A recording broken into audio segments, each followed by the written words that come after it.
What it do? What it do? Back with another one.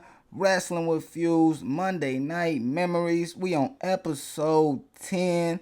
And with that being said, let's hit this intro right quick. Styling, profiling, flare with the flow, put the instrumental in a figure 4 leg locks. Quick vibe. Y'all let me know who did y'all like more out of Bret Hart and Shawn Michaels in the comment section. Vibe. Now let's get straight into it. We starting off episode 10. Vince McMahon, Macho Man, they back. We got the normal three: Vince McMahon, Macho Man, Rob Bartlett. Not sure how long Rob Bartlett's going to be here. We'll discuss that a little bit later. Now, if you watched the last episode, he was the "This is not Vince McMahon" character while McMahon was there.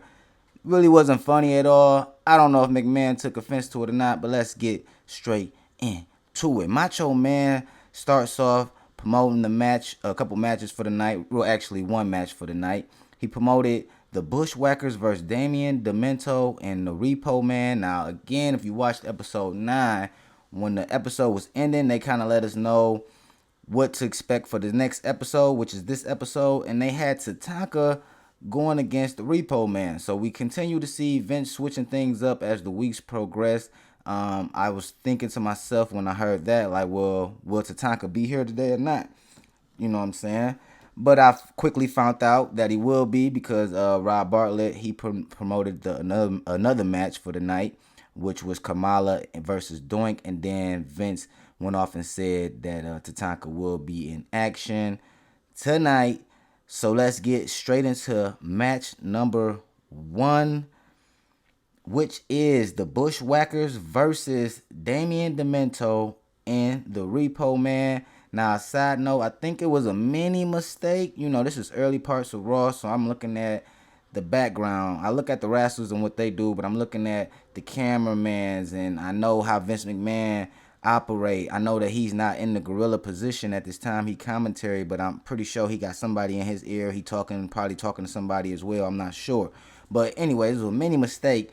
They were the ring announcer was introducing Damian and the Repo Man, but the Bushwhackers music was playing and the camera was panning to the ramp as if they were coming down. So it's kind of a little mishaps. Then they caught it, panned the camera back to Damian, Demento, and the Repo Man for a quick second, and then they got into the Bushwhackers. But they took a short commercial break. That's why I thought it might have been a mistake. When they came back, the Bushwhackers took a while to come out, so I don't know if Vince played on a mistake or it was just like planned out like that. But the Bushwhackers were in the stands, and then after the break, they were coming down. They just kind of drew it out for a minute. But I'm not sure if that was a mini mistake or not, but that's what I look for, just to see the development of Raw, because it came a long way since 1993. Also, some other big news later on in this episode, so y'all stay tuned. Now, we started off the match with Damian Demento versus Butch of the Bushwhackers. You know, you got Butch and you got Luke. Butch was wild. Like, first 20 seconds into the match, he was biting Cuz butt cheeks for a minute. I'm like, man, he wild. But I know some of the fans, this is like the prior era of wrestling. You know, Vince was still trying to transition. He was figuring it out. You still got the Doinks and the Damian Dementos, the Repo Mans and shit like that. Bushwhackers were a fan favorite. I used to watch, and I used to like the Bushwhackers as well. And I believe they from Michigan. I'm not sure. I think I saw one of the Bushwhackers back in the day when I was working. I don't know if it was at the airport or at like this plant, bro. I used to always ask him, like, bro, you one of the Bushwhackers too? And he'd never say no. He just a smile. You know what I'm saying? And I'm pretty sure it was one of them, but it probably wasn't. But that's just off. That's neither here nor there. That's a little story, but that's real shit though. But anyways, yeah, like I said, Butch was tripping. I'm like, damn, he done bit my man ass and shit. But they did some tag team moves, the Bushwhackers. They did their thing. They was like rusty, but I'm gonna try to get through this match. It wasn't that good of a match, if you ask me. It really wasn't even a decent match. Damian Demento and Butch didn't have no chemistry together, and to top it off, the Bushwhackers wasn't leading the way correctly. They did their thing as a tag team. They showed, you know, they normal shit, but it just didn't mush. It didn't mush when you're going against two heels like that and y'all doing the kid-friendly moves and entertainment. This match was purely entertainment. Vince McMahon loved this match, and, you know, it is what it is. So, the Repo Man and Damian Demento, though, at that time could have been a decent tag team because we don't really see that many tag teams right now on Raw. We saw the Nasty Boys the other day. Last episode when you seen the Headstringers, Money Incorporate. They just linked Beefcake and Hogan, so you can call that a tag team if you want. But not too many tag teams. We got the Steiners as well. The tag team that they do show are elite, I guess, you know what I'm saying. So with that being said, Repo Man and Damian Demento could have been a good little matchup. A good pairing, but not this time. But the Repo Man and Damian Demento were able to take control of the match for a minute. They were wearing down Luke before he got a tag to Butch, and the tag was the hot tag kind of was messed up because Damian Demento and Repo Man kind of tagged in too quick for the hot tag. But they did the hot tag, the momentum switch, you know what I'm saying.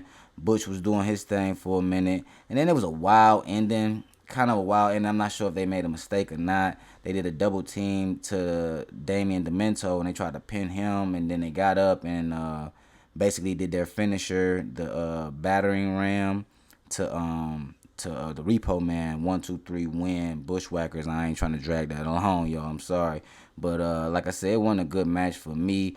I used to like the Bushwhackers, but watching it right now, I'm like, man, you know what I'm saying? I was content with Repo Man and Damian Demento. Like, okay, I understand where we going with it.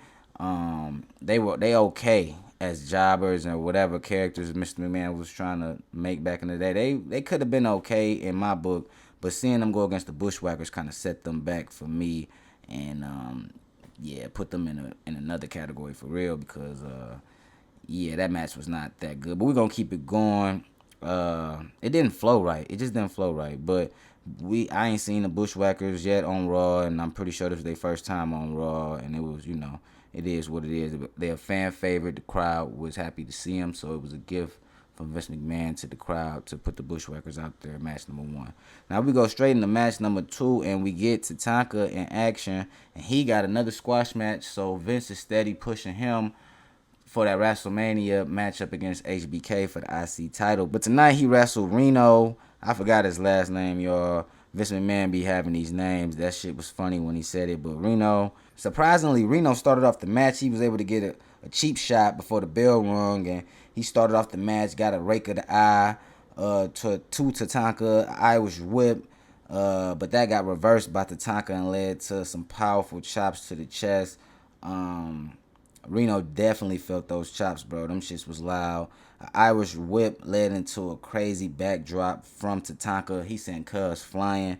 So Cuz was able to sell pretty good in the start of the match. But again, Rino was able to get some shots off. Tatanka was letting him get shots off for sure. Showing his selling ability, I believe. But I'm not sure if that was a good thing. Because if you having... This wasn't like a tough match for him, but...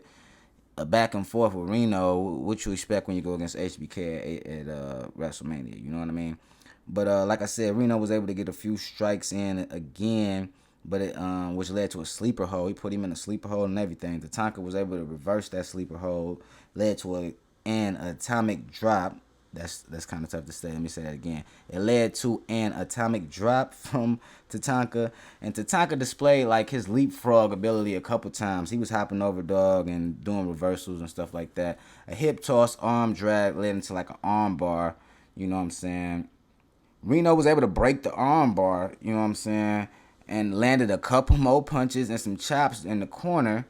I'm like, damn, I was kind of impressed. Tatanka, like I said, was really showing off his selling ability, which I guess is a good thing, you know what I'm saying? But Rino was doing this thing a little bit. And you could tell Tatanka was leading the way a little bit. And I understand you got to lead the way, you got to call a match, but I hate when you can really like notice that he doing it. But when you going against somebody like a jobber like that, you kind of got to lead the way of the match and let him know he was trying to make sure he was in the right spot and stuff like that. But you can kind of tell what was going on. Like I said, Rino got a couple more hits in that led into the tonk up. I call it the tonk up, like a hawk up when he started hawking up or whatnot. That led into 2 crazy chops. His chops were crazy. I give him that. A power slam with force, and then that led into his finisher, that Samoan drop type move. 1, 2, 3. Tatanka wins. Didn't want to drag that on, but it was a decent match. They went back and forth. They tried to tell a story in the ring. Tatanka was cool with that. Could have been a little bit more clean, a little bit more crisp, but by Rino being a jobber, I don't know if he was a local guy or not. He went in there and did what he had to do. He should have changed those leopard fucking attire shorts though, because that shit was crazy. But that's match number 2. Then from there, I learned a little bit of information, y'all. Yes, sir. 30 years ago was the creation of the WWE Hall of Fame. That's when they formed the Hall of Fame, because during this episode they went to a video package and Mr. McMahon basically stated that over that prior weekend back in 93, the officials of the WWE created the WWF Hall of Fame, and the first inductee of the Hall of Fame was Andre the Giant. So salute to that. Went back and looked it up, and yeah, for sure it was created. Hall of Fame was created in 1993. One inductee that year was Andre the Giant. So salute to that. I thought that was special. I thought that was dope. 30 years of WWE Hall of Fame is crazy. But let's get into match 3. Now, match 3, we saw a tag team matchup. We saw Money Incorporate versus Scott Prince and Jeff Armstrong. Salute to Vince, bro, with these names, bro. Jeff Armstrong, Scott Prince versus Ted DiBiase and IRS Irwin R. Shyster. Irwin let the crowd know that the deadline to pay their taxes is almost up and don't get caught cheating on them taxes. Always love the little promos, mini promos from IRS. They cool. Now, Ted DiBiase and Scott started off the match. A lock-up, arm lock combination from Ted, which led into a headlock, a shoulder block tackle. Then that led into like a little, I call it like a rope run combination when they running. That's like an Irish whip, and then they get reversed. He jump over my man, and then, you know what I'm saying, leading to a move, which that time it led into an attempt hip toss by Scott. I hope y'all following along. That kind of was crazy. It led into an attempt hip toss by Scott, but Ted reversed it and gave him a crazy clothesline. Irish whip led to a knee to the midsection. Ted DiBiase was putting on. Then he clotheslined Scott out of the ring. Ted DiBiase was putting in work. IRS threw Scott back into the ring before he got tagged into the match. Another Irish whip into the this time into the corner from IRS to Scott, but he allowed Scott to tag his partner. He just threw him into the corner and, you know, right into his partner, basically letting him tag him in. I don't know if that was a veteran move to get him over there so he can get his partner tagged in, but that was dope from IRS. I peeped that. Jeff Armstrong come in the game. Get in the ring, come in the game. Yeah, IRS immediately started whooping on him quick. You know what I'm saying? Nice suplex from IRS. A running elbow. Then he tagged Ted right back in the ring. A mini tag move from Money Incorporate. Now, if you watched the last one, you know what I mean by mini tag, when they just like put his arm up and Ted DiBiase come punch him in the fucking underarm pit or some crazy shit like that. Back elbow from Ted to Jeff. Ted was putting in work on these boys, bro. Nice chops, more chops from Ted. He was just chopping him down for a minute. Then he tagged IRS back into the match. They did a double clothesline. Money Incorporate was running hot, man. They was doing their thing. Definitely doing their thing in this match. Displaying some moves as well. A stump to the chest, and then a quick tag back to Ted. So Ted was back in the game. Mini tag move. Jeff was getting worked on. He definitely was getting worked on. But the Money Incorporated was definitely showing good tag chemistry. Like the prior episode, was it the Nasty Boys? They kept tagging back and forth. One of those tag teams kept tagging in back and forth just constantly. A power slam from Ted DiBiase and another tag to IRS. IRS with a flying clothesline. That boy was kind of nice. 1, 2, 3. Money Incorporate wins. They ready for Wrestlemania. They heading into Wrestlemania ready to stump out Hulk Hogan and the Beefcake. You heard, man? And then, you know, Jimmy switched sides on him and shit, and now he managing over there. But you know that's how that shit go. Now, to keep it moving, we went into a WrestleMania promo from our main man, Mean Gene Okerlund. Y'all got to say that with me. He talked about the double main events, Bret Hart versus Yokozuna. He spoke on the contract signing that was soon to come for that matchup. So that's dope. I might need to try to find that contract signing if I can. He talked about the Megamaniacs versus Money Inc. And he talked about the Undertaker versus the Giant Gonzalez. He showcased some good humor like always. Mean Gene, cool. Talk some shit with Randy Savage for a minute. Good promo. good visuals to good video package to promote WrestleMania. We getting used to Mean Gene. Mean Gene was dope in WWF. He was dope in WCW too. I'ma hate to see him go. Let's get into match 4. We got Kamala versus Doink. Now this matchup, it was Kamala versus Doink. You feel what I'm saying? Now Doink is heading into WrestleMania to go against Crush, and I believe Vince McMahon said Kamala will be going against Bam Bam. So that's a new matchup that I'm hearing for WrestleMania. Which I would want Bam Bam to win. I'm pretty sure he will. But anyways, Doink brought out another package because I think it was like episode, I don't know what episode it was, but we on 10. So one of these weeks prior, he brought out a package to the ring before. He playing on his clown gimmick or whatever. So he brought a package to the ring, and then Kamala was wondering what it was, and I was wondering what he had up his sleeve as well. So to start the match off, the bell rang, and Doink tried to offer Kamala the package. Kamala was so happy and intrigued and excited. He tried to get the package. Doink snatched it away, just toying with him. And then he tried to put the package away out the ring. Kamala was still going for the package, leaving himself wide open. Doink took advantage, started attacking him, beginning of the match. Doink quickly took him down by his legs and started working on his arms with submissions. You start to notice that Doink really can wrestle. He got like a wrestling background, and it's kind of dope. Like, he must have been like a technical wrestler if you really pay attention to Doink. But he put a lot of little submissions on him, kept taking him down by the legs. A lot of wrestling, just a lot of little wrestling. To be honest, wasn't nothing major in this match, so I don't want to drag it out. But at the end of the match, well, I do want to say that Kamala started getting advantage of the match and started getting some momentum. Then they went on a short commercial break. When they came back, Kamala was still in control of the match. I think he kicked him or he chopped him or he clotheslined him. Sorry about that. Out of the ring, y'all. He clotheslined Doink out of the ring, and he got out the ring to chase him. So he started chasing Doink around the ring. And as he chased Doink around the ring, Doink got back to his package, and he gave him the present. He gave him the Christmas wrap present. And while Kamala was looking at the present, Doink slid back in the ring, and Kamala got counted out. Opened up the present, wasn't nothing in there. So they played on, the fans. When Doink out there, he always had like a post-match and pre-match little type of gimmick, you know what I'm saying? Maybe not always pre-match, but he showed something in the pre-match and then it lead to the post-match. So this time, Kamala ran around chasing him for a minute. Doink ran underneath the ring. Kamala ran underneath the ring to get him. Doink came out of the other side of the ring and grabbed the chair, waiting on for Kamala to come from underneath the ring. Start hitting the pole that holds up the ring or whatnot. Hitting that loud, like bing, bing. So every time Kamala attempted to come out.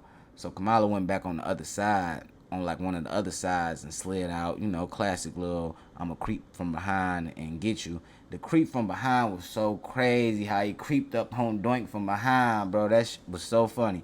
But he ended up creeping up from behind, hitting Doink, getting the chair, chasing him out the arena. That was basically that for that night. And actually, that was it for the night. That was the 4th match. And after that, it kind of went into Vince McMahon shitting on Rob Bartlett. I don't know if he was shitting on him, but that's how I saw it. I didn't like what Rob Bartlett did the prior episode. I thought it wasn't enough. You know what I'm saying? I know Vince, he don't play about his shit. So I thought maybe it was just punishment for Rob Bartlett because Vince McMahon was talking shit. It wasn't the funniest, but I saw the humor in it and let Rob Bartlett know that his fan club was there, and it basically was the big ring girls that they kind of present throughout the weeks. They had all 3 of them lined up right there, and they tried to play like a little humorous joke on Rob Bartlett. He got up, kissed one. He was supposed to kiss all 3, but I don't think he wanted to. I was trying to read between the lines. I think he was kind of shitty.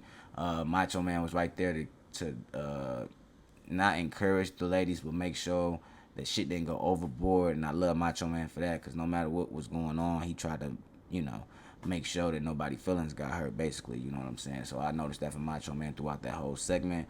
So that was a little segment and shit like that. Vince McMahon was shitting on Rob Bartlett. Then they came back, talked a little bit, and that was the end of the episode. Actually, that was the end of the episode. He talked about the road to WrestleMania. I don't think it was the road to WrestleMania. I'm going to show a picture on the screen about what it was, but it was like a pre-match, a pre-WrestleMania event. It was going down that Sunday, and Yokozuna was going against Macho Man. That probably was a dope match. I'm pretty sure Yoko won, but Macho Man was saying he was gonna wear him down, soften him up from Bret Hart, And also on that night, they had Undertaker versus Bam Bam, so that was dope. They basically promoted that. All right. Matchup of the night for the night. Really wasn't really too much to pick from, so I'm gonna go with the Money Inc. match, tag team matchup. Even though it was a squash match, they displayed some dope moves. They was on point with their shit. Tatanka and Rino was okay as well. Really wasn't impressed by the Bushwhackers versus Repo Man and Damian Demento or the Kamala and Doink match. That was more like entertainment, both of those matchups. So I'm going to go with the Money Incorporate match. Highlight of the night is that this was the first time that Vince spoke on the WWE Hall of Fame on Monday Night Raw. This was the year that they created the Hall of Fame for the WWE, and Andre the Giant was the first inductee, so that was cool to learn from this episode. But with that being said, y'all already know, have a great day, lead with love, wrestling fans, we run the world. Until next time, vibe. Styling, profiling, flair with the flow, put the instrumental in a figure 4 leg lock.